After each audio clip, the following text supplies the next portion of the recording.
beruntung bisa mulazamah ngaji sama Syekh Nawawi 20 tahun. Jadi zaman dulu orang baru menjadi ulama-ulama besar itu kalau ngaji 20 tahun. Syekhona Khalil 20 tahun ngaji turas itu sama Syekh Nawawi. Abdus Sattar Ad-Dahlawi 20 tahun ngaji turas sama Syekh Nawawi Al-Bantani.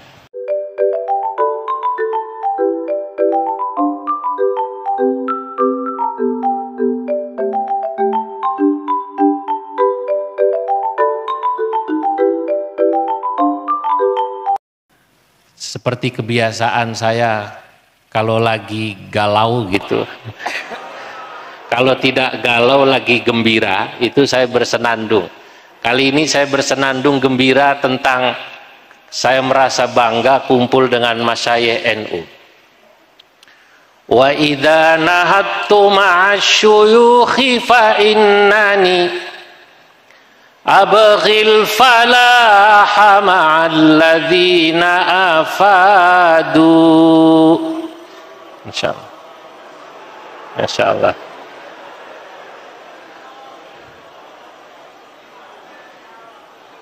Wa idza katabtu ma'al khumuli farubbama ضبط الرجال بنقصه وأقاموا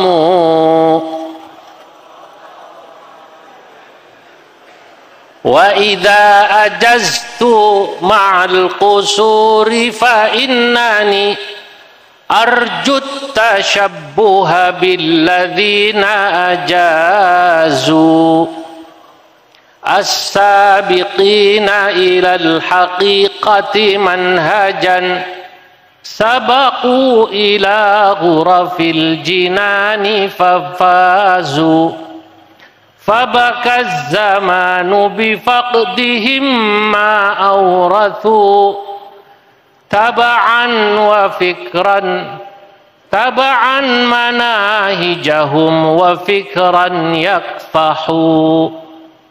Wa idza nahattu, kalau saya ber-NU, ma'asyuyukhi, berkumpul bersama para masyayikh NU, fa innani, maka sesungguhnya saya abghil falaha ma'alladzina afadu, berharap mendapat keberuntungan ma'alladzina afadu, bersama para ulama amthalil jibal, yang ilmunya laksana gunung, alladzina afadu, yang tidak pernah berhenti terus memberikan faedah ilmunya. Wa idza katabtu, jika saya menulis buku, syair, kitab, ma'al khumuli, walaupun saya mengakui masih banyak kekurangannya, farubbama, semoga saja, dhabatar rijalu binaqsihi, nanti ada orang-orang besar, ada orang-orang alim yang akan mengoreksi kesalahan saya, mau memperbaiki kekurangan buku saya, wa aqamu. Wa idza ajaztu ma'al qusuri, dan kalau saya memberi ijazah sanad saya kepada para santri, termasuk mungkin nanti santri Lirboyo jika memintanya, minta sanad juga minta ya. Ya. Fa innani, karena sesungguhnya saya arjut tasyabbuha, saya berharap mengikuti, bertasyabbuh ma'alladzina ajazu, dari ulama-ulama yang dahulu memberikan ijazah sanadnya pada murid-muridnya. As-sabiqina ilal haqiqati manhajan, mereka adalah orang yang mendahului saya untuk menjejaki manhaj yang benar. Sabaku ila ghurafil jinani, yang guru-guru kita ini semua masyayikh kita sudah mendahului kita, ila ghurafil jinani, menemui Allah di istana-istana surganya. Fafazu, maka beruntunglah beliau.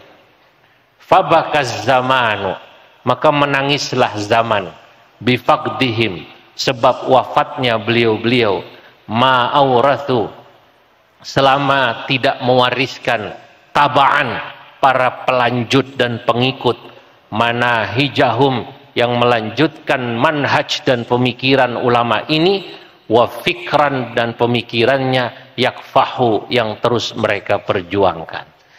Jadi inilah syair yang saya buat untuk menjelaskan betapa kita santri-santri pondok pesantren manapun, termasuk Lirboyo, harus bangga kumpul dengan masyayikh NU. Alhamdulillah.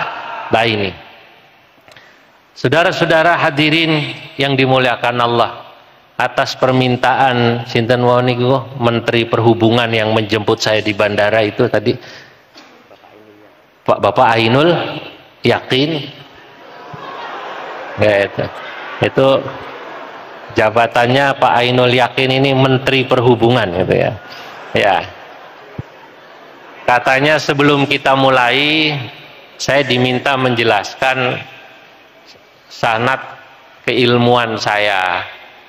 Saya ingin sampaikan tadi bahwa saya sesungguhnya kalau ngaji itu tidak banyak dan tidak tinggi-tinggi seperti santri Ma'had Ali Lirboyo, jauh. Karena saya hanya tamat aliyah dan umur saya masih sangat muda pula, hanya 18 tahun setengah waktu itu. Ya Allah. Jadi kalau di sini tadi kemarin saya tanya Kiai Ainul Yakin, Mas Pak Ainul Yakin ngajinya kitab ini, kitab ini, kitab ini, wah itu udah top sekali itu. Udah top sekali itu. Nah, saya ngaji Quran tadi sanatnya dari Pekalongan. Ya. Adapun kalau ngaji kitab memang dari Hajen. Saya sebutkan dalam kitab-kitab yang saya tulis, saya menulis kitab yang pertama saya tulis adalah kitab Al-Fatwa wa ma la yambaghi lil mutafaqqihi jahlu. Yabhath wa yatanawal 'anit tatbiqatil usuliyah fil fatawa al-Indonesiyah. Kitab ini menjelaskan tentang terapan-terapan teori usul fikih yang ada di Indonesia. Baik itu dikeluarkan oleh NU Nahdlatul Ulama, Muhammadiyah maupun Majelis Ulama, maupun yang dikeluarkan oleh pribadi-pribadi seperti Mbah Sahal, seperti Ki Afifuddin Muhajir dan lain-lain, termasuk Ki Ma'ruf Amin. Ini buku saya tulis kurang lebih 8 atau 9 bulan.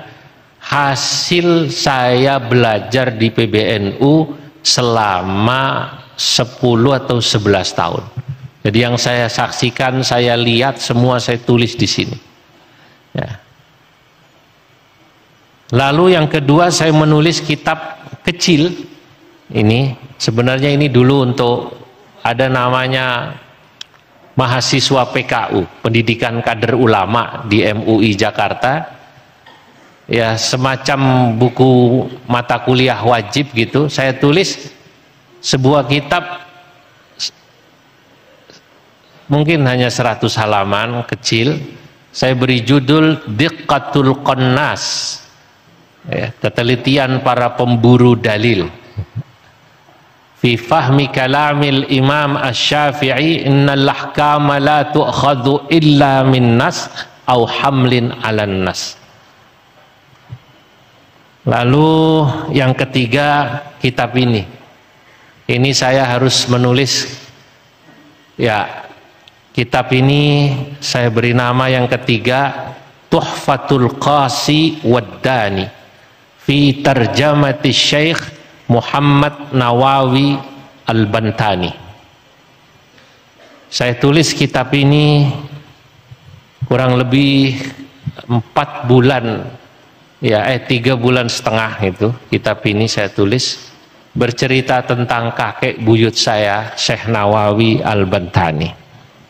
Saya menulisnya karena kecintaan saya pada beliau. Maka dalam muqaddimah saya katakan, fahadhihi tarjamah min akbari himmati wa matmahi qalbi, adalah satu di antara keinginan terbesar saya. Ini di kitab ini, di kitab Syekh Nawawi ini, saya jelaskan sanad fikih saya kepada Syekh Nawawi, yang juga pastinya sampai kepada Rasulullah Shallallahu Alaihi Wasallam. Saya ngaji mayoritas dari ulama masyayikh kajen. Saya jelaskan juga di kitab ini beberapa halaman, kitab ini dari kiai ini, kitab ini dari kiai ini, dan saya merasa terhormat bisa ngaji di kajen, salah satunya diantaranya dengan Mbah Sahal, sampai saya kemudian harus menyebut pesantren saya dalam syair yang saya buat. Wa idza iftakharta matali'al fati fakun mutaqaddiman yarda bi'alimihi sani mutanassikin ya'ti li'irqin tahirin muta'addibin wa sulalatil mutamakkini walisahlina wa rifa'ina mutamassikun wa muhammadun man bittafaqquhi qad'uni man rama irqan man rama naslan lisyari'ati yahfadhu falyataman tadribahu lil hajani. Kata saya begitu. Saya ngaji dengan guru-guru saya. Ada lagi guru dari Hajan yang tadi disebut dua ya, Mbah Sahal dan Mbah Rifai. Maka saya sebut dalam syair tadi wali sahlina wa rifa'ina, dan dari Kiai Sahal kami dan dari Kiai Rifai kami, mutamassikun wa muhammadun, dan dari Syekh Muhammadun, man bittafaqquhi qad'uni. Nah, ada lagi yang sangat membekas bagi saya mengaji di Hajan itu, dengan seorang sufi zahid besar namanya Ki Abdullah Salam. Saya katakan wala zahidun mutawarri'un bunafi'in, itu ya, Abdus Salami muassisun faltaftuni, adalah seorang ulama yang zahid, yang wara, ya, namanya Bunafi'in, aslinya Abu Nafi', ya, orang Maroko, Tunisia, Mauritania itu kalau bilang Abu sering disingkat Bu. Jadi kalau sampai nanti jalan-jalan ke Afrika Barat jangan kaget, ada orang namanya Bu, itu singkatan dari Abu. Ya, nah, itu namanya Ki Abdullah Salam, sangat masyhur. Nah, dari masyayikh Kajen, utamanya saya dari dua orang yang memberi sanad banyak pada saya. Yang pertama tentunya guru saya Mbah Sahal Mahfud. Mbah Sahal Mahfud, saudara-saudara, ngajinya utamanya dari tiga orang. Pertama dari ayahnya sendiri Mbah Mahfud, dan kemudian dari Mbah Zubair Sarang, ayah dari Mbah Maimun. Ketiga dari Syekh Yasin Al-Padani. Ini Mbah Sahal. Lalu yang Mbah Zubair dan Syekh Yasin Al-Fadani, kilahuma, keduanya, Anis Syekh Bakir bin Nur Al-Jogjawi, dari Syekh Bakir bin Nur Al-Jogjawi. Wal Kiai Abdul Muhid bin Ya'qub Siwalan Panji. Syekh Abdul Muhid ini mantunya Syekh Nawawi, dari istri, putri dari istri kedua Syekh Nawawi yang bernama Hamdanah. Syekh Nawawi nanti di kitab ini dijelaskan beristri dua, yang pertama Nasimah, yang kedua Hamdanah. Hamdanah ini istrinya Syekh Nawawi adalah putrinya Mbah Soleh Darat, Semarang ya. Punya anak namanya Zuhrah. Zuhrah dinikah Syekh Abdul Muhid bin Ya'qub Siwalan Panji. Mbah Ya'qub Siwalan Panji Sidoarjo, mertuanya Hadratus Syekh Mbah Hashim Asy'ari, dari istri pertama beliau, tapi wafat di Mekah saat melahirkan di Mekah. Ini siapa namanya? Mbah Yakub. Kilahuma, keduanya, baik Syekh Bagir bin Nur Al-Jogjawi maupun Syekh Yasin Al-Padani, ngaji dari atau sanadnya dari Syekh Mahfud At-Turmusi. Syekh Mahfud At-Turmusi dari gurunya Syekhana Khalil Al-Bangkalani Al-Maduri. Nah, ya. Syekhana Khalil Bangkalan ngajinya lama sama Syekh Nawawi Al-Bantani di Mekah hampir 20 tahun. Jadi semua sanad Syekh Nawawi Al-Bantani dari Syekhona Khalil Bangkalan. Jadi semua ilmu ulama Jawa berhutang dari Madura, Kang. Madura luar biasa ini Madura. Tahun 70-an Kiai Ma'ruf itu cerita, ada orang Madura ditanya, bagaimana perkembangan Islam di Madura? Alhamdulillah Kiai, Islam di Madura mayoritas tak iya. Nah, mayoritas itu berapa persen? 90% Kiai. Oh, pikir Kiai berarti sisanya itulah non Muslim, Kristen, Hindu, Buddha dan lain sebagainya. Kata Kiai, yang 10% perinciannya bagaimana? Yang 10% Muhammadiyah Kiai. Masya Allah. Ini. Nah, iya. Jadi kita ini berhutang sama Syekhona Khalil Bangkalan karena semua sanad Syekh Nawawi dari Syekhona Khalil Bangkalan. Syekhona Khalil Bangkalan lah yang menjelaskan bahwa kitabnya Syekh Nawawi yang bernama Tafsir Munir atau Marah Labid awalnya diberi nama Al-Qiran fi Tafsiril Quran awalnya. Jadi ada beberapa nama tapi yang masyhur Marah Labid. Maka dalam satu bait syair saya katakan, wa min kibari ulama iljawi at-tanariyul asli thumma sawi al-bantani thumma al-andunisi syekh al-hijazi sammahul unasi fahadihi dirasatun syakhsiyah Lin-Nawawi sahibil karamah hayatuhu wa asruhu wa fikhuhu wa kutbuhu allati hawat afkarahu wa khairu kutbihi marah labidi likashfi ma'na qur'anim majidi wa syarrahat taqriba bit tawshihi fahabbada man jaa bit tawdihi wa 'allama tariqatas sadidah syarhan ala bidayatil hidayah. Bidayatul hidayah syarrahahu an-Nawawi bi kitabin sammahu Maraqil Ubudiyah. Nah, ini. Nah, itu yang banyak bisa bercerita tentang Syekh Nawawi adalah Syekhona Khalil Bangkalan. Karena itu 20 tahun di Mekah ngaji sama Syekh Nawawi. Adapun Syekh Nawawi ke atasnya, beliau banyak sekali gurunya, sanadnya madhab Syafi'i, dari Imam Al-Bajuri, dari Imam Nahrawi, dari Imam Abdul Hamid, Muhsyid Tuhfah Asy-Syarwani, tahu ya?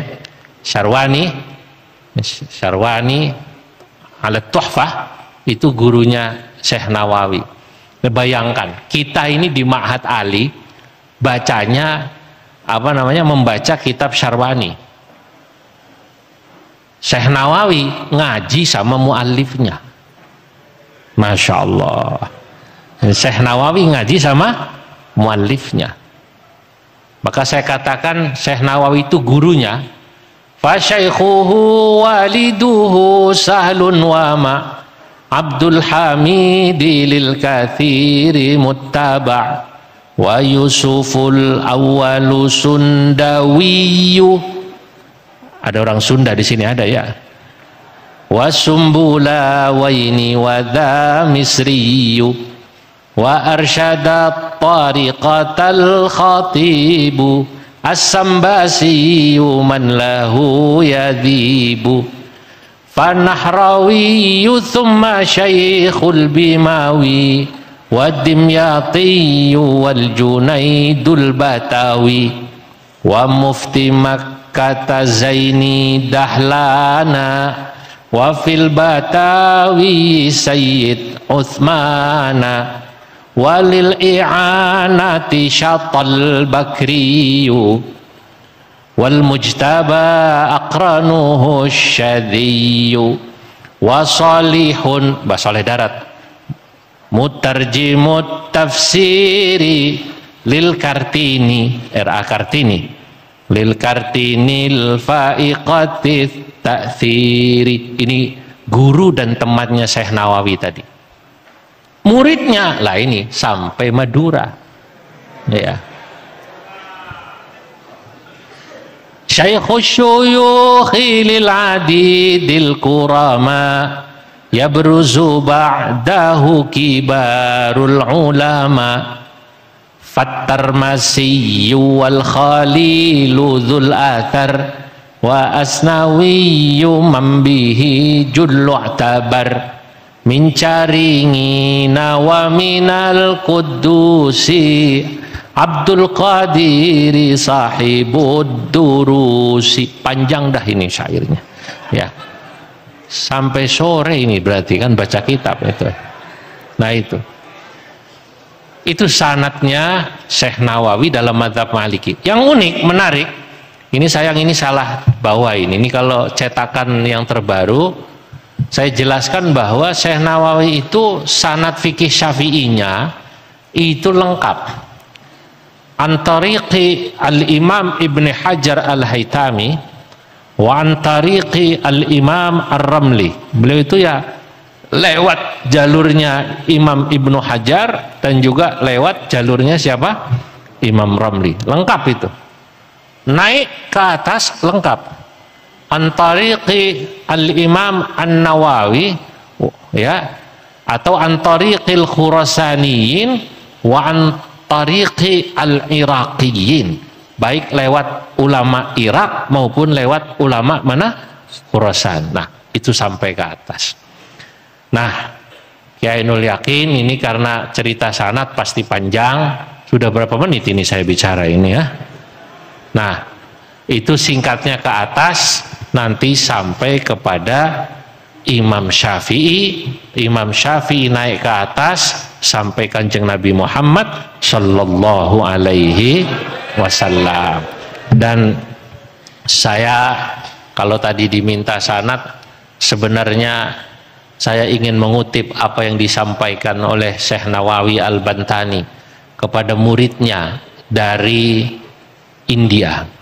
Syekh Nawawi, saudara-saudara, anak-anak, itu menulis kitab, kata Syekh Abdus Sattar Ad-Dahlawi yang tadi saya sebut dalam syair itu, beliau mengarang kitab kurang lebih 100. Abdus Sattar Ad-Dahlawi berkata, beliau menulis kitab berjudul Faidul Malikil Wahhabil Muta'ali bi Amba'il Qarni Thalitha Asyara wat Tawali. Beliau katakan, Syaikhi Al-Alim Al-Allamah Muhammad Nawawi Al-Bantani, guruku, seorang yang sangat alim, aslinya India ini, Al-Allamah Al-Mutafannin Al-Mutamakkin, Sahibul Mu'allafatil Kathirah, yang memiliki kitab yang sangat banyak, Haitsu balagat nahwa mi'ah, kitabnya kurang lebih 100, ma baina saghirin wa kabir, baik kitabnya kecil-kecil maupun yang besar-besar, ma baina matbu' wa makhtut, antara yang sudah dicetak maupun yang masih menjadi manuskrip. Yang masih menjadi apa? Manuskrip, ada 100. Abdus Sattar Ad-Dahlawi mengatakan, saya beruntung bisa mulazamah ngaji sama Syekh Nawawi 20 tahun. Jadi zaman dulu orang baru menjadi ulama-ulama besar itu kalau ngaji 20 tahun. Syekhona Khalil 20 tahun ngaji turas itu sama Syekh Nawawi. Syekh Abdus Sattar Ad-Dahlawi 20 tahun ngaji turas sama Syekh Nawawi Al-Bantani. Insya Allah jenengan ngaji di Lirboyo dari ibtida, berapa tahun ibtida? 6 tahun. Sanawiyah 3 tahun. Aliyah 3 tahun. Berapa itu sudah? 12. Mahatali 4 tahun. Terus Marhalah Saniyah 2 tahun. 6 sama 12 berapa? 18. Tambah ngajar seperti Ustadz Ainul Yakin, tambah ngajar 2 tahun 3 tahun sampai berapa tahun, insya Allah nanti akan bisa menjadi alim-alim seperti santrinya Syekh Nawawi Al-Bantani. Hai, lama itu ngaji. Ya, baik.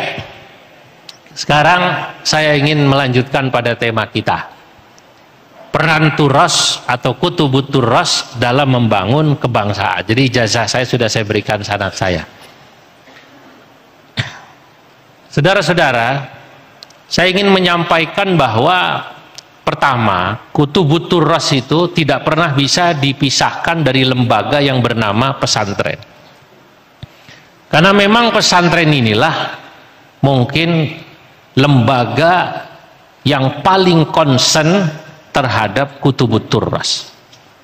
Kutubut turas bisa kita artikan kitab kuning, ya kan, maupun kitab-kitab yang baru ya, yang namanya kitab-kitab agama. Nah, mungkin kalau kita cari lembaga seperti pesantren yang mengkaji begitu mendalam kutubut turas, tidak ada. Saya sudah datang ke beberapa tempat ya, termasuk perguruan-perguruan tinggi. Saya ingin sampaikan kepada mahasantri Ma'had Ali, Anda harus berbangga. Karena misalnya ketika saya di kampus-kampus dalam dan luar negeri, itu mereka ternyata mau tidak mau harus mengakui keilmuan yang genuine, yang belajarnya itu sampai hatam dari awal bab sampai akhir hanya ada di pesantren. Kampus-kampus itu kan kalau ngaji kan hanya pakai silabus per bab, kecuali Ma'had Ali di sini kan. Ya karena pesantren. Mungkin kalau bukan basis pesantren tidak akan ngaji hatam. Tapi misalnya saya pribadi gitu, merasa bersyukur walaupun hanya tamat aliyah di pesantren dulu, ternyata apa yang dikatakan guru saya Mbah Sahal itu ketika kami tamat 3 aliyah berkata begini pada kami, Mbah Sahal kalau ngajar santri kelas 3 aliyah, mengajar saya dan teman-teman itu tidak pernah kecuali pakai bahasa Arab. Itu kenapa saya bersyukur, alhamdulillah ya, bahasa Arab little I can lah, begitulah. Ya, sedikit-sedikit saya bisa lah gitu. Itu karena bahasa hal itu santrinya kalau sudah beliau ngajar di kelas, ngajar tarikh tasyrik, saya ingat bahasa Arab. Kalau sudah menjelaskan terus sebelum selesai beliau tanya, ya benai indakum muskilat, indakum muskilat. Santrinya tidak ada yang berani nanya, mau nanya ya pusing juga, bahasa Arabnya mikir gitu. Bahasa hal itu. Santrinya diajari insya, nulis. Maka saya bersyukur terbiasa menulis itu ya karena bahasa hal. Nah, tapi beliau saat kami tamat kelas 3 aliyah, beliau mengatakan begini, abnai la budda an ta'taqidu annama qad hasaltum fi hadhil madrasah, nama madrasahnya Matali'ul Falah, innama huwa ilmun asasiyun. Kata Mbah Sahal, hai anak-anakku, kalian harus tahu dan meyakini bahwa apa yang kalian dapat di madrasah ini Matali'ul Falah Ya, innama huwa ilmun asasiyun. Turas yang kalian pelajari itu ilmun asasiyun. Saya itu ya ngaji kitab di madrasah ya paling tinggi kan ya kalau balago juman kan gitu. Jauharul Maknun kelas 1, aliyah di kajen itu kelas 2, kelas 3 juman. Ya kalau apa namanya fikihnya itu malah di kajen nggak ngaji Fathul Wahab, tidak. Aliyah itu tahrir. Ya. Ya sama-sama ditulis oleh Syekh Syarqawi ya kan.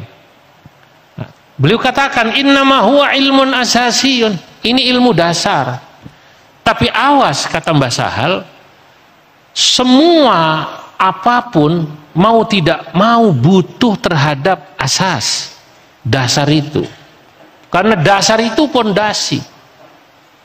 Oh, disinilah kemudian saya memahami kita tidak boleh meremehkan atau merasa kecil hati setidaknya bahwa apa yang kita kaji di pondok, apalagi kalau sudah sampai tadi Anda ini masuk ke Ma'had Ali baik marhalah 1, marhalah 2, yang aliyah saja itu sesungguhnya kalau santri betul-betul mau membaca dengan teliti sudah top Pak, sudah top. Karena semuanya itu persis seperti yang dikatakan oleh Kiai An'im Falahuddin tadi. Di kitab takrib saja ada penjelasan tentang masalah yang harus dijawab baik kebangsaan, sosial dan lain sebagainya. Ya di kitab itu tergantung anaknya mau mikir apa tidak gitu loh. Ini kan masalah mau mikir apa tidak. Lanang pondok kalau cuma tamat selesai ya banyak yang tamat. Tapi sesudah tamat, kadang-kadang tamat Ma'had Ali, tamat pondok apapun, sesudah itu tidak mau istiqamah, mumarasah ngajar, setelah tamat pulang kitabnya ditaruh di lemari, wabillahi taufik wal hidayah. Ya. Wassalamualaikum. Bubar. Saya banyak bertemu yang seperti itu, sedih. Tapi banyak orang yang mungkin tadi walaupun hanya aliyah atau bahkan Ma'had Ali tidak sampai kemana-mana tadi yang dijelaskan orang bisa keluar negeri sekolahnya tinggi-tinggi, tapi kalau terus istiqomah ngaji, nulis, ngaji, insya Allah luar biasa. Tambah Sahal itu apa pernah pondok di luar negeri secara khusus? Tidak. Mbah Sahal menulis kitab Thariqatul Husul ala Lubbil Usul pada saat usia 23 tahun. Beliau menulis kitab Anwarul Basair ala Ta'liqatil Ashbah wan Nadhair di usia itu, dan kitab-kitab yang lain yang sangat banyak itu. Nah, berarti kan ini tinggal orangnya mau mikir apa tidak gitu loh. Nah, saya diberitahu rahasia Mbah Sahal ini. Ini sebenarnya rahasia Kang, tolong jangan diomong-omongin ya. Nah, menggunakan bahasa Arab saat beliau memberi nasihat, saya terjemahkan saja liya umman af'abihi, supaya nanti mungkin yang di luar mendengarkan baik live streaming maupun YouTube nanti. Kata Mbak Sal begini kurang lebih, orang-orang itu mengira saya ini katanya dulu banyak ngaji, kitab semua dihatamin. Wal haqiqala, sebenarnya tidak. Cuma saya, kata Mbah Sahal, punya manhaj atau thariqah, metode belajar yang menurut saya, kata Mbah Sahal, ini efektif. Dan ingin saya berikan ini kepada kamu-kamu semua santri saya. Begini, saya itu pertama, kalau dulu di pondok, kan kelas itu hanya 2 kitab ya, kalau pagi itu dulu. Di sini 2 kitab lagi, 2. Misalnya usul fikih sama fikih, atau fan balaghah sama fikih. Itu kata Mbah Sahal, apa yang saya ngaji tadi pagi di kelas, malamnya saya baca ulang, lalu saya angen-angen, saya pikir. Wa inni tadzakartu qaula Ibn Abbas hinama su'ila ya Ibn Abbas bima adrakta hadzal ilma faqala bilisanin saul wa qalbin aqul. Karena kata Mbah Sahal, saya ingat apa yang disampaikan oleh sahabat Ibnu Abbas saat ditanya, ya Ibnu Abbas bima adrakta hadzal ilma, dengan cara apa kau mendapatkan ilmu ini? Faqal, maka Ibnu Abbas menjawab, bilisanin saul wa qalbin aqul. Kalau nggak paham nanya, kedua saya banyak merenungi apa yang saya baca. Hanya itu saja. Dan semua kitab itu kata Mbah Sahal, sampai ngaji fikih, misalnya kitab takrib, kalau Anda renungkan, baca syarahnya atau matannya bahkan, lalu Anda merenung, dipikiri, maksudnya begini, begini, begini, dicoret sendiri kira-kira, kemudian dalam konteks zaman sekarang seperti apa, nanti kau akan temukan, kata Ki Sahal, turas yang kecil-kecil ini akan bisa menjawab semua konteks zaman, karena bahasa kitab fikih, baik dari yang mukhtasarat, hatta al-mutawwalat, bahkan sampai kitab yang besar-besar, bahasanya sama. Yang beda itu paling hanya pada ya beberapa contoh-contoh dan perbedaan akwal dan aujuh saja. Wajah-wajahnya saja yang berbeda. Kalau mutawwalat mungkin nanti menjelaskan banyak, akwal itu saja. Nah ini Mbah Sahal. Nah, jadi apa yang dikatakan Mbah Sahal sebenarnya yang mirip apa yang dikatakan oleh Imam Asy-Syafi'i dalam kitab Ar-Risalah. Hinama qala, ketika Imam Syafi'i berkata, falaisat tanzilu bi ahadin min ahli dinillahi nazilah illa wa fi kitabillahi ad-dalilu ala sabilil huda.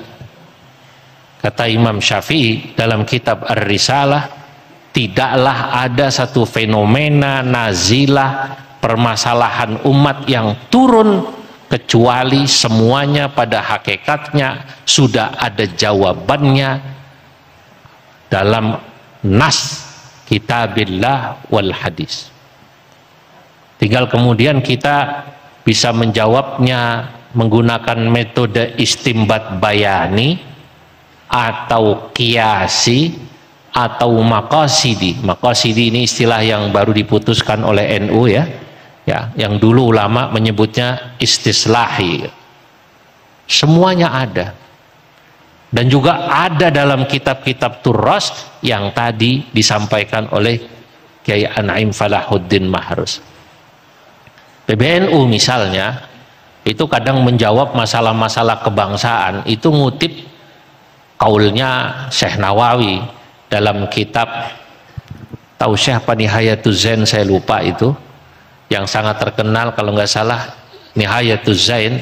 Beliau katakan ini dalam konteks kebangsaan, kalau ada perda undang-undang yang dikeluarkan oleh pemerintah, maka kita umat Islam wajib taat terhadap undang-undang atau perda yang atau apapun, keputusan gubernur, keputusan presiden, selama itu memang membawa kemaslahatan. Dalilnya apa? Dalilnya tidak langsung dari Al-Quran, walaupun Al-Quran ada ati'ullaha wa ati'ur rasul, tapi justru mengutip pandangannya Syekh Nawawi Al-Bantani yang berkata, idza aujabal imamu biwajibin ta'akkada wujubuh. Jika pemerintah mewajibkan sesuatu yang sudah wajib, maka wajibnya sesuatu itu menjadi muakkad. Misalnya, cuman tidak terjadi di Indonesia, ini cuman misal. Misalnya bayar zakat itu diwajibkan, misalnya loh ya. Ya, maka membayar zakat hukumnya sudah wajib secara syar'i, juga wajib tambahan karena mengikuti apa namanya pemerintah itu. Itu kenapa dulu Mbah Yai Hamid Pasuruan Al-Arif Billah pada saat ditanya perselisihan awal Ramadan, kita tahu bahwa saudara-saudara kita Muhammadiyah kalau penentuan awal Ramadan maupun awal Syawal sering berbeda kan. Mbah Yai Hamid Pasuruan ditanya, Mbah, posonipun derek sinten? Pengumuman pemerintah nopo yang lain? Kata Mbah Hamid, aku melu pemerintah, ganjarane loro. Pertama, untuk ganjaran taat pemerintah, dapat ganjaran taat pemerintah. Ya, kedua dapat pahala tadi, dapat pahala memang ya puasa. Nah ini luar biasa. Apa yang disampaikan Syekh Nawawi kemudian jadi cantolan hukum ya dari kitab Turas untuk keputusan-keputusan NU, termasuk bayar pajak dan lain sebagainya, perda-perda yang sangat banyak. Kalimat itu panjang, belum selesai. Idza aujabal imamu biwajibin ta'akkada wujubuh, wa idza aujaba bimustahabbin wajaba, wa idza aujaba bimubahin wa kana limaslahatin wajabah. Jadi kata Syekh Nawawi, apabila pemerintah mewajibkan sesuatu yang memang sudah wajib hukumnya secara hukum fikih menjadi muakkad. Kalau yang sunnah jadi wajib. Contohnya kayak sholat istisqa itu loh. Ini puasa untuk sholat istisqa kan hukumnya sunnah apa wajib?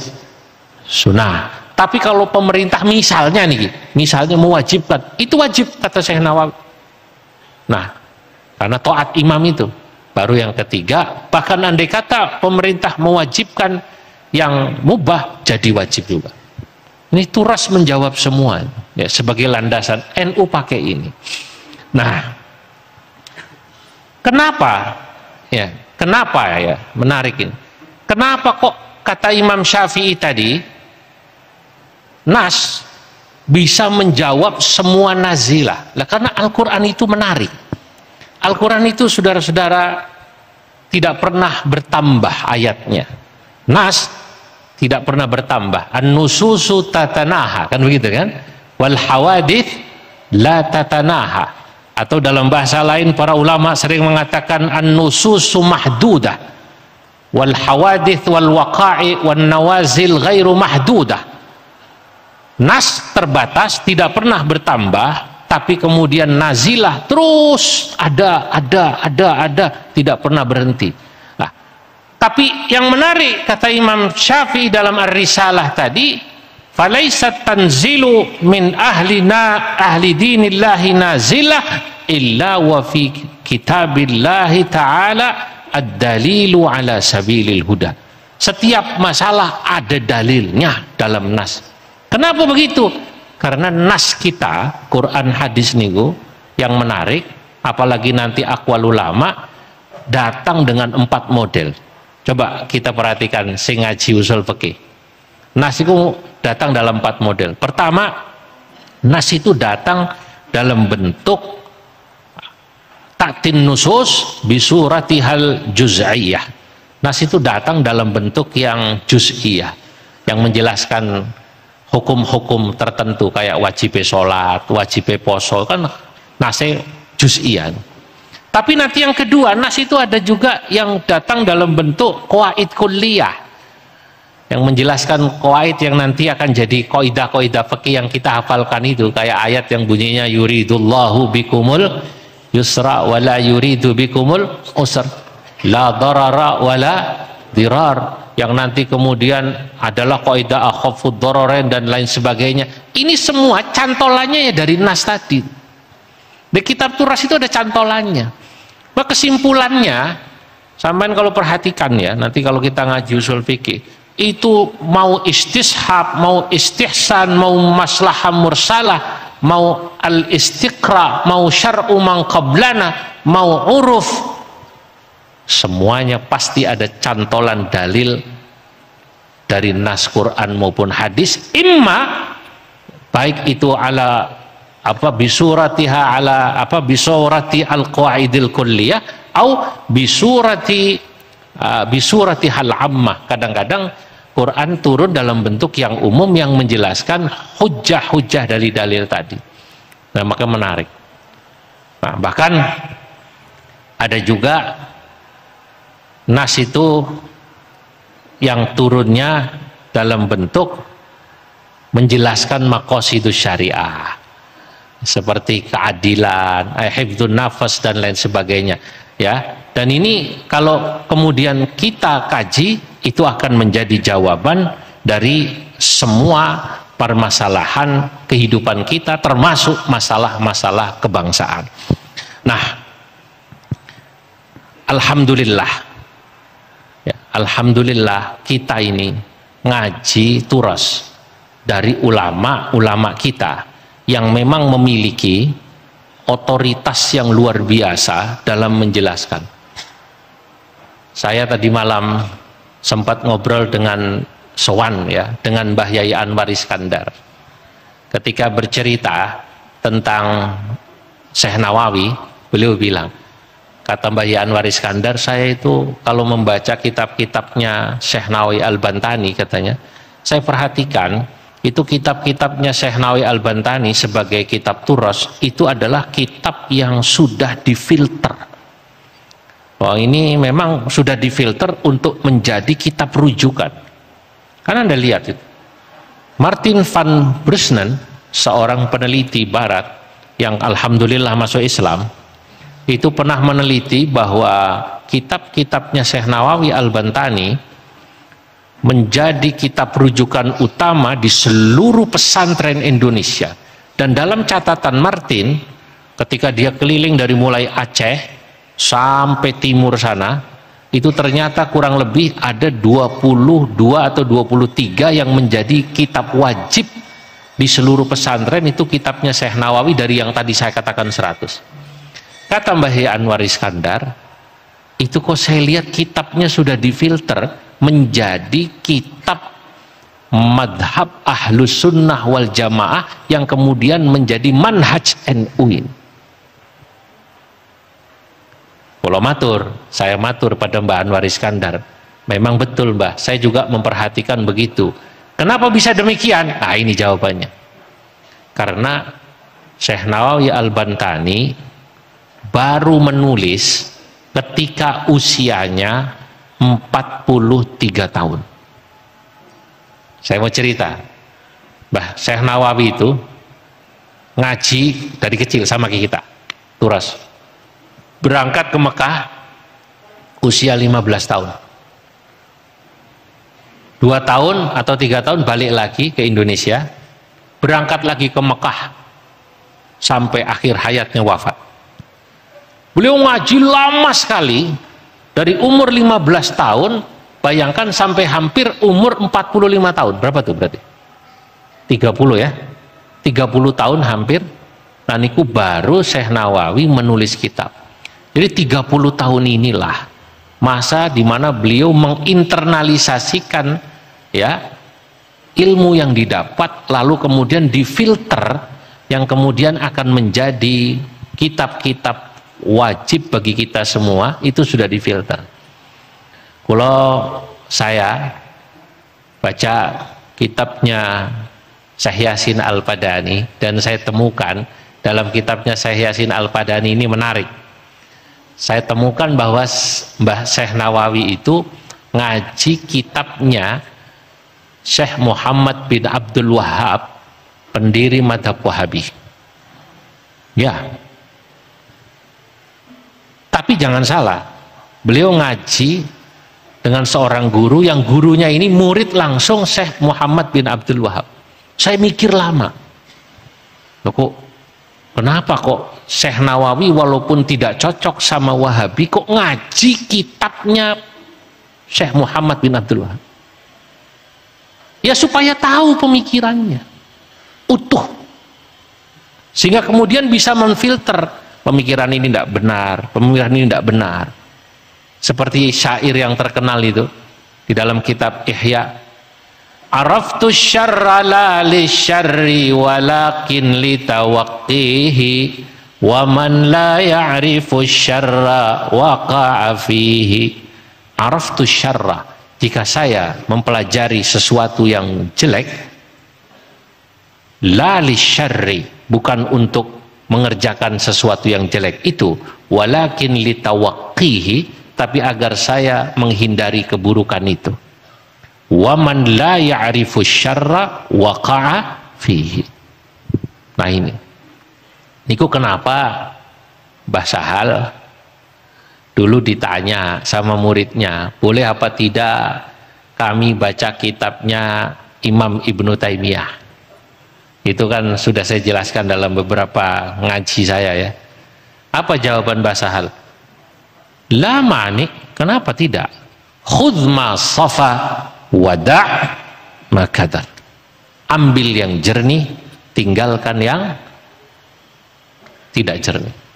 Jadi saya ingin sampaikan, saya pikir kalau yang sudah sampai tingkat Mahat Ali harus sudah punya kemampuan membaca yang ya seperti itu, tapi tadi dalam rangka kemudian bisa menjelaskan pemikiran ini tidak tepat, pemikiran ini tidak tepat.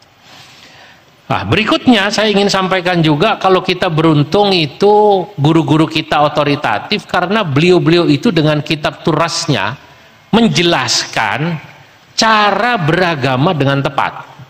Saudara-saudara, tadi Yai Anim cerita, itu kita sering lihat dalam masalah kebangsaan saja, masih banyak orang yang saya menyebutnya sesat dalam bernegara gitu.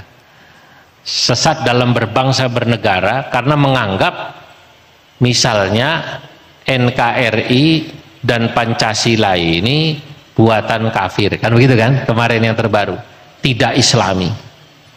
Dan menganggap yang namanya khilafah itu, itulah yang Islami, atau negara Islam itu Islami.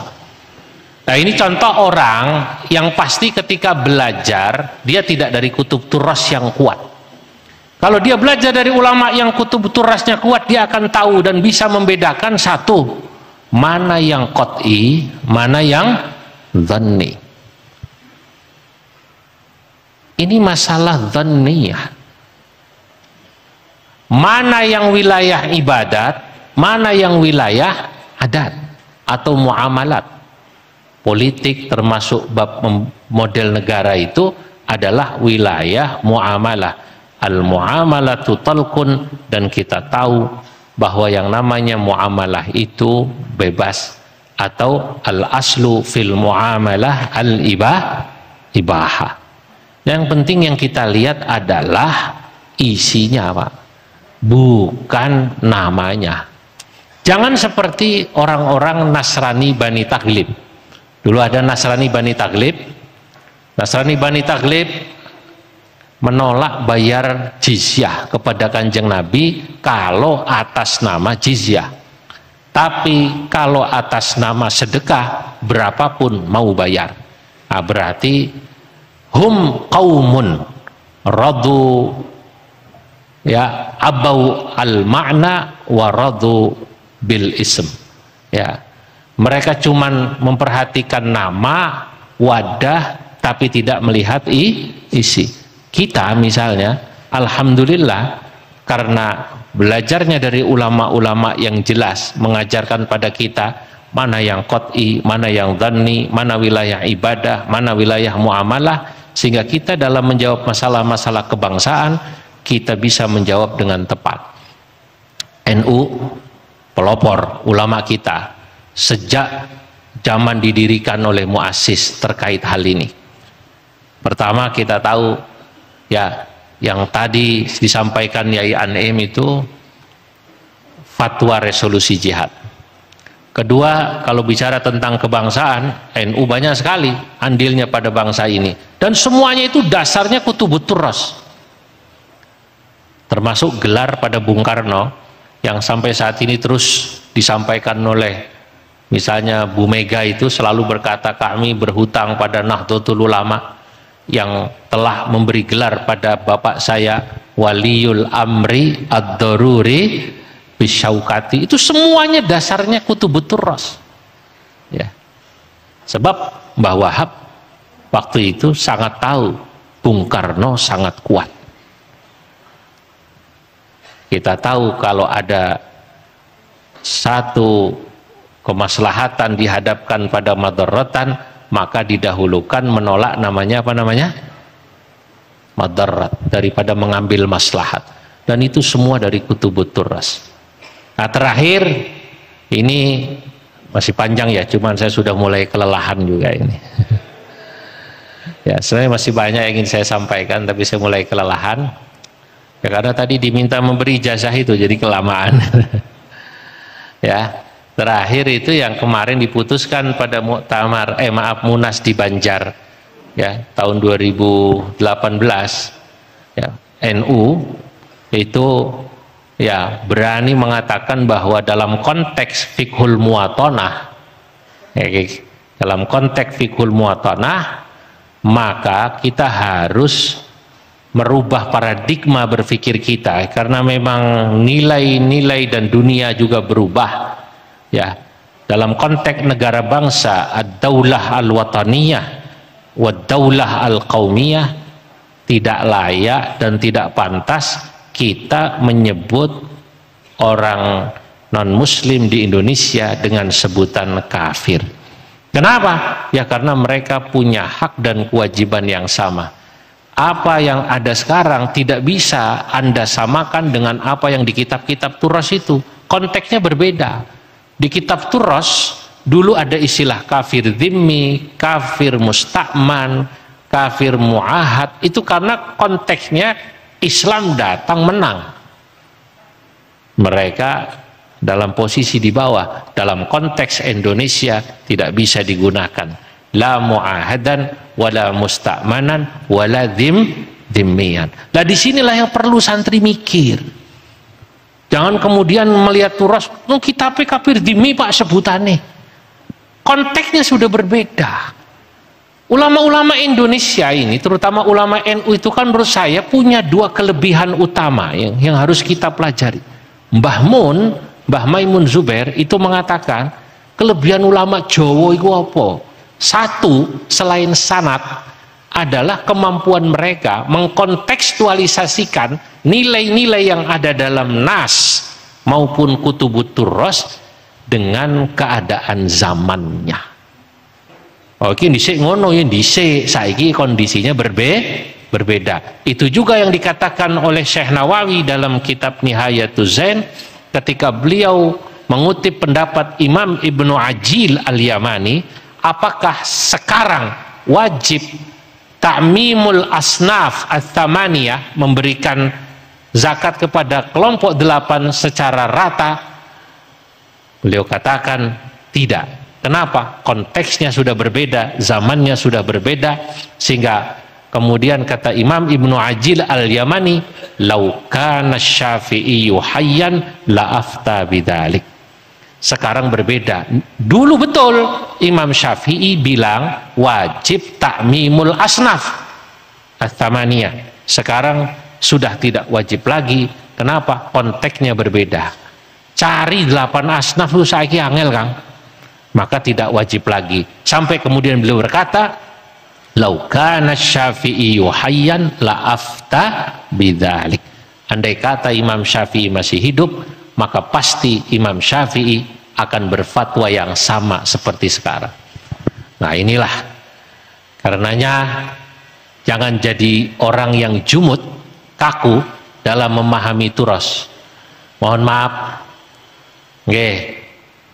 banyak dari santri itu kalau membaca Turas, itu ketika menjawab permasalahan kebangsaan maupun yang terjadi di masyarakat itu soalnya dipaksa noning takbiri gitu loh. Paham nggak kira-kira? Soal lo suruh ngikut takbir, kata temennya itu nggak pas Kang takbirnya dengan kondisi sekarang. Yuk kondisi ini kon melu kitabe ngono katanya. Nah ini ya contoh orang kalau kaku gitu. Padahal kata Imam Al-Qarafi dalam Al-Furuq, al-jumud 'alal manqulati abadan dalalun fid din wa jahlun bimaqasidil ulama was salafil madhi. Orang yang kaku, orang kok masalah suruh ngikut kitab, wong kondisinya berbeda. Dulu negaranya betul ada kafir dhimmi lain sebagainya, sekarang beda, konteks Indonesia berbeda. Nah maka harus ada jawaban yang berbeda. Sekarang saya senang dikasih tahu Pak Ainul Yakin, dan tadi dikasih hadiah kitab Fiqhul Muwatanah. Ini sebuah ya fun baru ya. Bahkan nanti akan ada lagi ini namanya Fiqhul Hadarah, karena NU akan mengadakan muktamar fikih peradaban. Ada beberapa perubahan-perubahan yang harus Anda tahu. Di antaranya at-taghayyurul qiyami, perubahan nilai. Dhisik nang kitab itu, kalau kita lihat di kitab, itu ada sesuatu yang pada masa itu dianggap normal, biasa. Sekarang aneh. Contohnya apa? Bab perbudakan. Ummahatul aulad. Ya dibaca di pesantren, tapi sekarang sudah tidak ada. Nah, tapi kitab kita baca sebagai sebuah khasanah keilmuan turas. Dulu pernah ada. Gitu.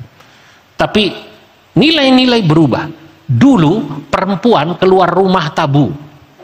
Perempuan aktif menjadi ini dan itu tidak ada. Tapi sekarang nilai-nilai itu sudah berubah. Perempuan sudah biasa menjadi wali kota, gubernur, menteri, dan lain sebagainya. Nah, itulah pentingnya kita memahami zaman dan juga memahami kondisi sekarang. Saya ingin menjelaskan satu ungkapan yang menurut saya penting buat santri-santri Ma'had Ali. Jika Anda satu saat menjadi orang yang ditanya tentang hukum agama dan kemudian harus mengambil dalil dari turas, jadilah Anda seperti seorang dokter. Li'annal mufti fil adyan bimanzilatit tabibi fil abdan. Seorang mufti itu dalam halnya dia menjawab permasalahan-permasalahan apapun, sosial, kemasyarakatan, termasuk kebangsaan, bimanzilatit tabibi fil abdan. Dia harus seperti seorang dokter, yanzuru kulla halatin halah. Dia harus lihat konteksnya yang berbeda-beda. Ya, karena di annal afrada wal a'rafa laha masailahu wa bi'atahu. Setiap orang punya masalah sendiri, setiap a'raf punya kondisi sendiri. Nah, inilah yang ingin saya sampaikan pada siang ini. Sudah terlalu panjang, mungkin 1 jam lebih setengah hampir. Saya kelelahan ya. Insya Allah nanti kita lanjutkan di lain kesempatan. Intinya ya, jadi santri kita harus belajar turas ya dengan sungguh-sungguh, karena sesungguhnya turas inilah pondasi kita untuk menjawab segala problematika umat, termasuk masalah-masalah kebangsaan. Wallahul muwaffiq ila aqwamit thariq. Wassalamualaikum warahmatullahi wabarakatuh.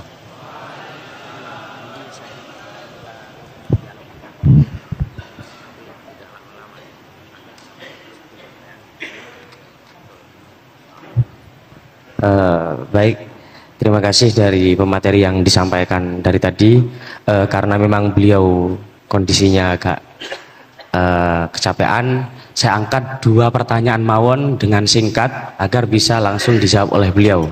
Monggo yang mau bertanya langsung maju ke depan. 1, 2 pertanyaan yang berkualitas ya. Monggo langsung maju ke depan. Saya jelaskan nama, langsung poin pertanyaannya. Perkenalkan, nama saya Nur Rahmat dari MA semester 5. Bismillah, mohon maaf Bapak Kiai Zulfa Mustafa. Kami mau menanyakan masalah kontekstual kajian dalam kitab Turas yang membahas tentang permasalahan kepemimpinan seorang perempuan. Mohon maaf, sejauh ini kami atau saya memahami bahwa di dalam beberapa literatur kutub Turas itu hampir sepakat bahwa dalam sebuah negara itu seorang pemimpin disyaratkan dari golongan laki-laki. Mungkin kami juga telah membaca beberapa referensi, ternyata memang ada hadis yang menjelaskan bahwa seorang perempuan itu pada zaman Nabi dilarang untuk menjadi seorang pemimpin. Kurang lebih hadis yang berbunyi la yufliha qaumun wallau amrohum imra'atan. Yang kami tanyakan mungkin apakah benar landasan seorang pemimpin dari golongan perempuan itu dilarang dengan hadis tersebut, dan apakah benar jika pelarangan itu dari hadis tersebut memakai kaidah al-ibrah bi umumil lafzi la bi khusus sabab. Dan kalau diperbolehkan pada zaman sekarang itu memakai metode apa? Apakah menggunakan saya pendekatan sudah hadis tangkap. Pertanyaan prinsipnya adalah jika seandainya ulama-ulama kita memperbolehkan, itu landasan dalilnya apa gitu ya. Besok bisa buat soal bahsul masail itu. Mungkin ada pertanyaan kedua, silakan. Bismillahirrahmanirrahim. Assalamualaikum warahmatullahi wabarakatuh. Waalaikumsalam warahmatullahi wabarakatuh. Namanya kemudian langsung poin pertanyaannya. Nama kami Saiful Anwar, kami dari perwakilan Mahat Ali semester 1-2. Kemudian Hapunten, jadi kami masih sanksi terhadap penyampaian yang Kiai Zulfa Mustafa tadi sampaikan. Ya kan tadi terkait dengan Hapunten nggih, terkait dengan peran dari Kutubut Turos. Ternyata kami masih jangka dan masih sanksi dalam beberapa kasus yang mana tadi Kiai sampaikan bahwa Kutubut Turos dalam menjawab permasalahan kebangsaan itu juga nanti harus disamakan dengan konteks yang sekarang. Berarti kalau kami pahami, kalau Kutubut Turos itu harus disamakan dengan konteks seperti itu, dalam artian peran dari Kutubut Turos itu tidak terpakai, kan begitu. Misalnya kasus kisos atau dalam kasus jinayat, kalau dalam Kutubut Turos kan dijelaskan ketika ada orang melakukan kriminal berupa pembunuhan maka dia harus dikisos juga, kan begitu. Sehingga Kutubut Turos kalau seperti ini tidak bisa menjawab permasalahan yang berupa jinayat, kan begitu. Sehingga harus hukum seperti itu harus ditinggalkan. Ternyata kalau yang kami temukan, untuk yang bisa menjawab permasalahan yang sesuai dengan kebangsaan itu dijelaskan dalam kitab, nggak salah itu Maqasidul Islamiyah.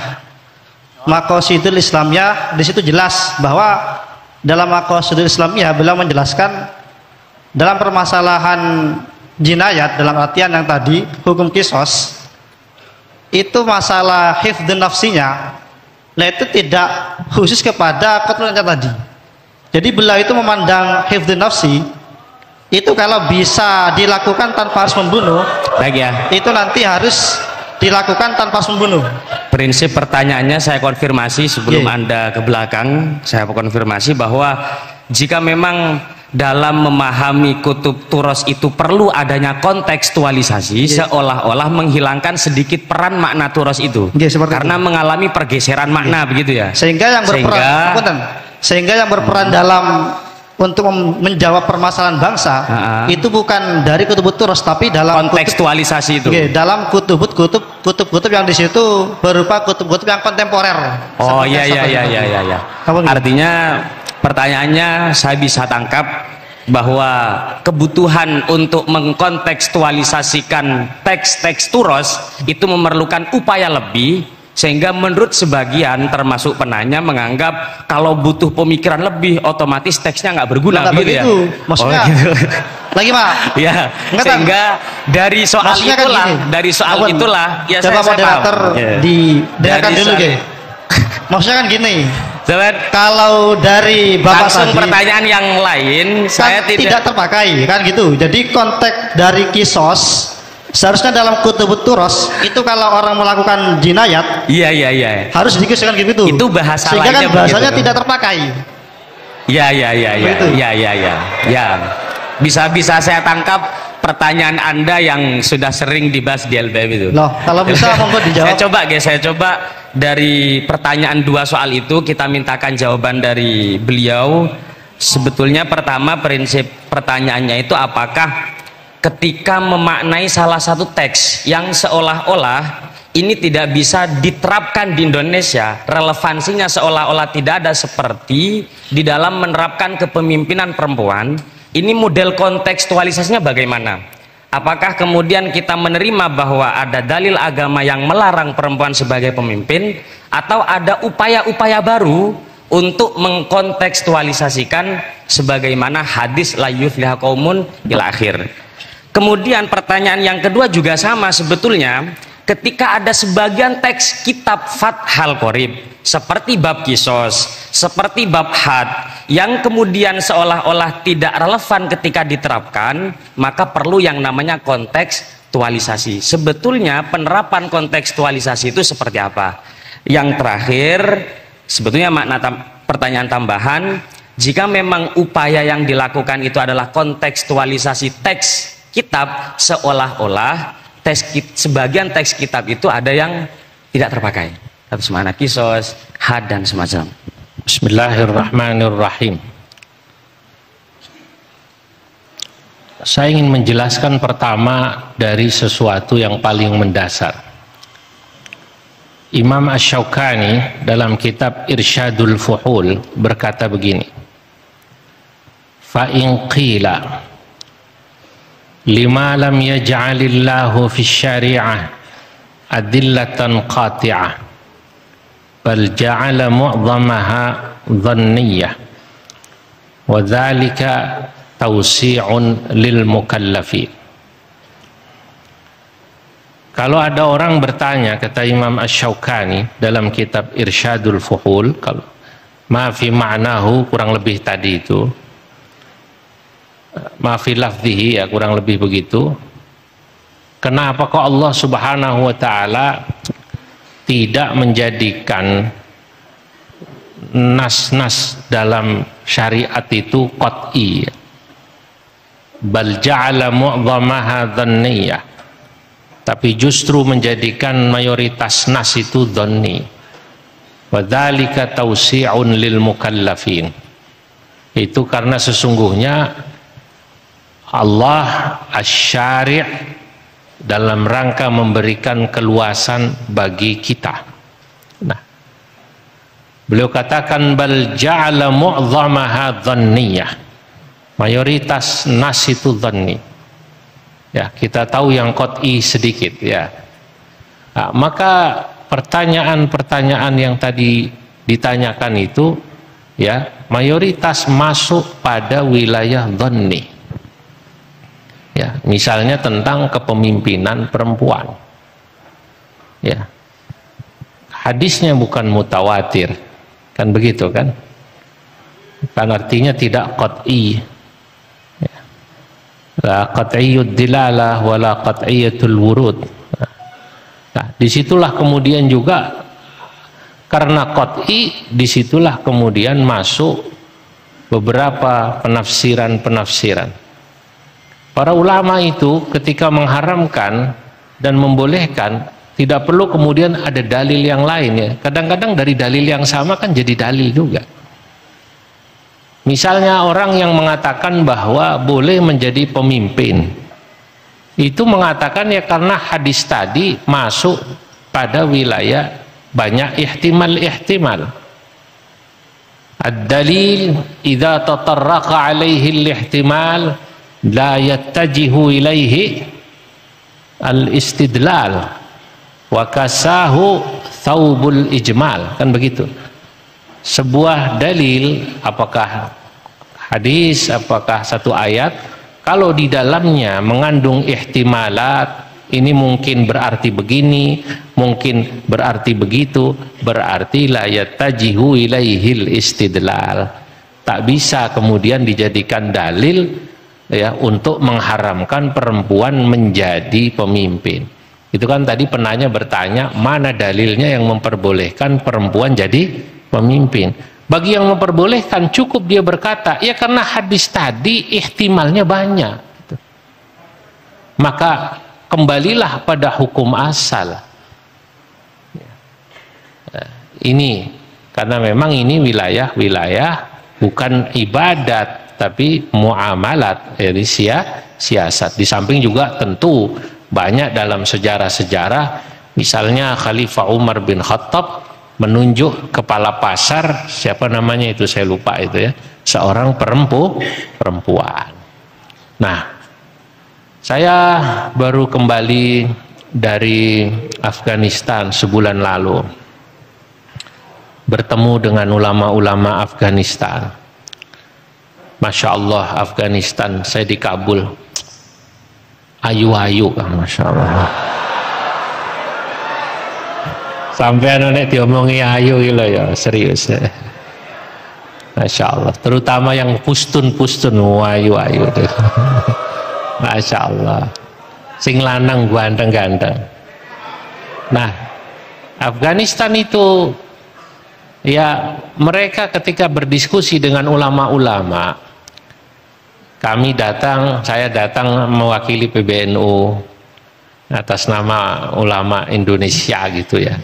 Janjinya sebenarnya ya tidak tepat ya, mestinya dikirim Suriah. Saya ini tanfidiyah, Kang. Sing alim-alim itu di PBNU mestinya Suriah. Kalau saya ini tanfidiyah. Tanfidiyah itu salah-salah wajar.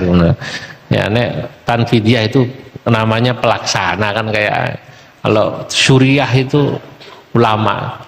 Nah, mereka itu terbuka ketika diberitahu oleh ulama-ulama yang datang bahwa misalnya Taliban itu sebaiknya melibatkan perempuan dalam pemerintahan. Mereka mengatakan, kami tahu itu dalil-dalilnya, tapi tolong hormati kami yang menggunakan dalil yang tidak memperbolehkan yang menggunakan hadis tadi. Di samping tolong hormati juga a'raf atau budaya tradisi di negeri kami di Afghanistan, di mana memang perempuan itu salah satu bentuk penghormatannya adalah tidak keluar rumah. Tapi Taliban tidak melarang juga pada satu ketika kalau perempuan sekolah tinggi-tinggi. Saya lihat betul kampus-kampusnya, dan mereka juga sekolah terbuka. Ada yang pakai cadar, ada yang tidak. Maka tadi saya bilang cantik-cantik itu pas yang saya temui yang tidak pakai cadar. Masya Allah. Ya. Tapi sayang mas kawinnya mahal. Ya, orang Taliban itu, atau maaf Afghanistan itu, perempuan Afghanistan sing wayu-wayu rata-rata mas kawinnya 20.000 US dollar. Masya Allah, lumayan kan ya. Wani murah kan. Sampeyan kudu wangi buat perbaikan keturunan.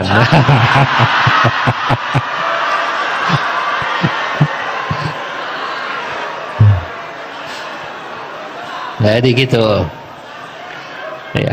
Jadi kalau masalah al-ibrah dan sebagainya itu panjang, tapi kadang-kadang cukup seperti tadi, ketika dalil itu dianggap ya tidak qat'i dan banyak ihtimalat, maka la yattajihu ilaihi al-istidlal. Sehingga saya itu kalimat ada dalam Jam'ul Jawami, coba dicek itu.